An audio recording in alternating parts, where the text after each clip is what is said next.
For more on the story, we've reached Canadian Said Alhassoimi. He is in southern Gaza with his family. They came to the enclave to visit relatives, but got caught up in the war, and they've been trying to get out ever since. Said, thank you for taking the time to talk to us.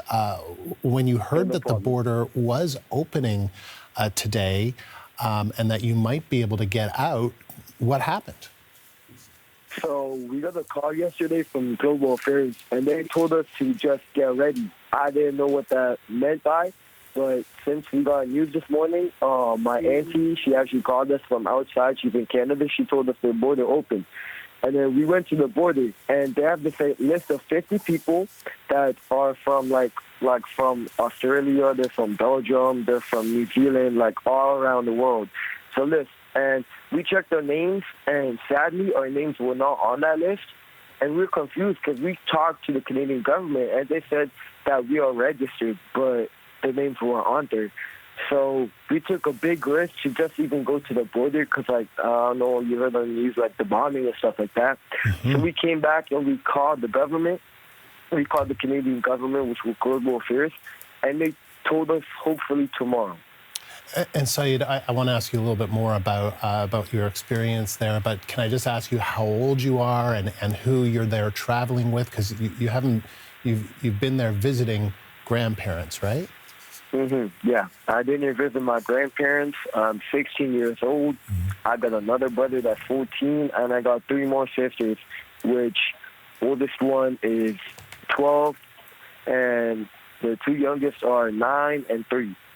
Okay, so I understand. Oh, tell me about where you have been staying, and that you were talking about that you're in Khan Yunis and that you went to the border. You just tell me a little bit, and you said that was dangerous for you to travel with your family to the border. Tell us a little bit more about that.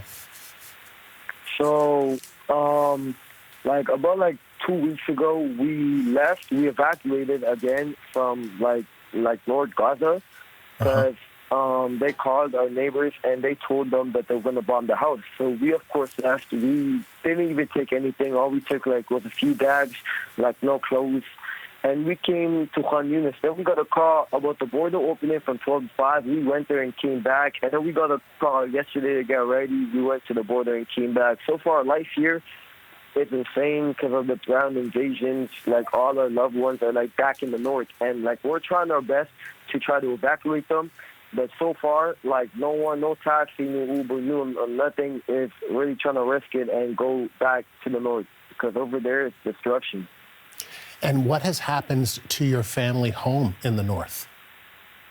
So our house that we stayed at, it's done. My grandparents sent us pictures, it's done. My grandparents' house, thank God, it's still there.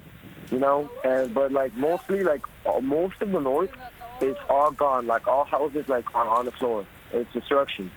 So when you say done, you mean bombed? Is that what you mean? It's all gone, exactly. From now compared to 3 weeks ago, it's a big difference. You know what I'm saying? It's a lot. A lot has changed. And can you just tell me what the last 3 weeks have been like for you and your family? I swear, every day I wake up and I just hear news that becomes worse. I'll come 2 weeks ago, my mom's side, her sister died. My mom's sister died, and that was pretty tough on my. A long line of ambulances crossed into Gaza today to take dozens of wounded Palestinians to Egypt for treatment.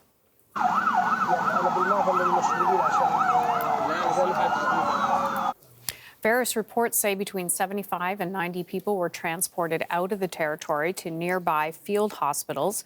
Now, these images show Egyptian medics treating some of the injured. Qatar brokered the deal between Egypt, Israel, and Hamas to allow for limited evacuations.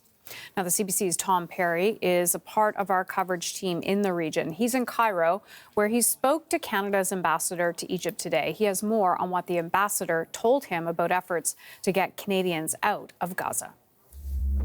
Well, that efforts are continuing. That's really been the line from the Canadian government right from the start of this thing. They've been working round the clock to try to get Canadian citizens out of Gaza. Now, we did see, as those images we've seen all day now, some people, some civilians getting out of Gaza today, crossing through the Rafah crossing into Egypt.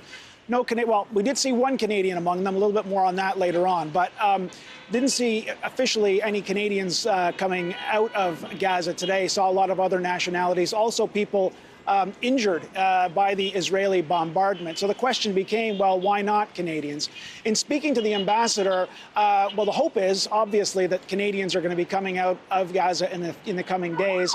In his words, he thinks this is in some ways just a trial today, just sort of getting the system up and running. And the hope is that we're going to be seeing more Canadians coming out, or some Canadians coming out of Gaza in the coming days as this, begins to roll. What we did hear from the ambassador, from Foreign Affairs or Global Affairs Canada as well, that this is a lot of coordination going on. It's not just Canada saying we're getting our people out. It has to go through the Israelis, the Egyptians. There is a whole process to this that Canada's got to take part in. As well, it should be pointed out that there are a number of other countries out there, the United States included, that's trying to get their people out. All that said, it doesn't make it any easier for Canadians who are trapped inside Gaza, wondering when their turn is going to come. So that is something that the Canadians and other countries are trying to deal with, of course, get their own people out. Canada working alongside some countries to do that. But again, it's frustrating for the people who are stuck inside. And so, Tom, what do we know about what's happening at the border crossing today and about who is getting out?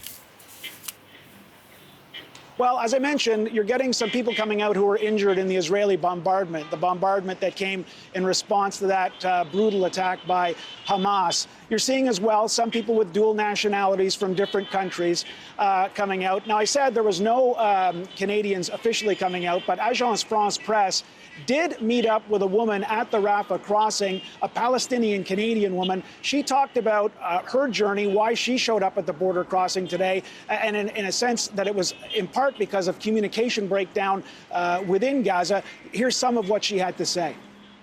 We were called to come to the port to leave Gaza to Egypt by the media. I'm Canadian, as I said. The Canadian embassy called us every day nearly to make sure that we are doing fine and we're doing good. But this time they couldn't reach because of the low connection for the internet and no service for calling and receiving messages. So you heard that woman talking about how it was the media. She heard in the media that it was time to go to the border, that messages weren't getting through because of the communication breakdown. So that's one of the obstacles that Canada and other countries are dealing with, trying to get through in getting the message out to their own nationals about when it's going to be their time to get to the border. That was the CBC's Tom Perry in Cairo speaking with Andrew a short time ago.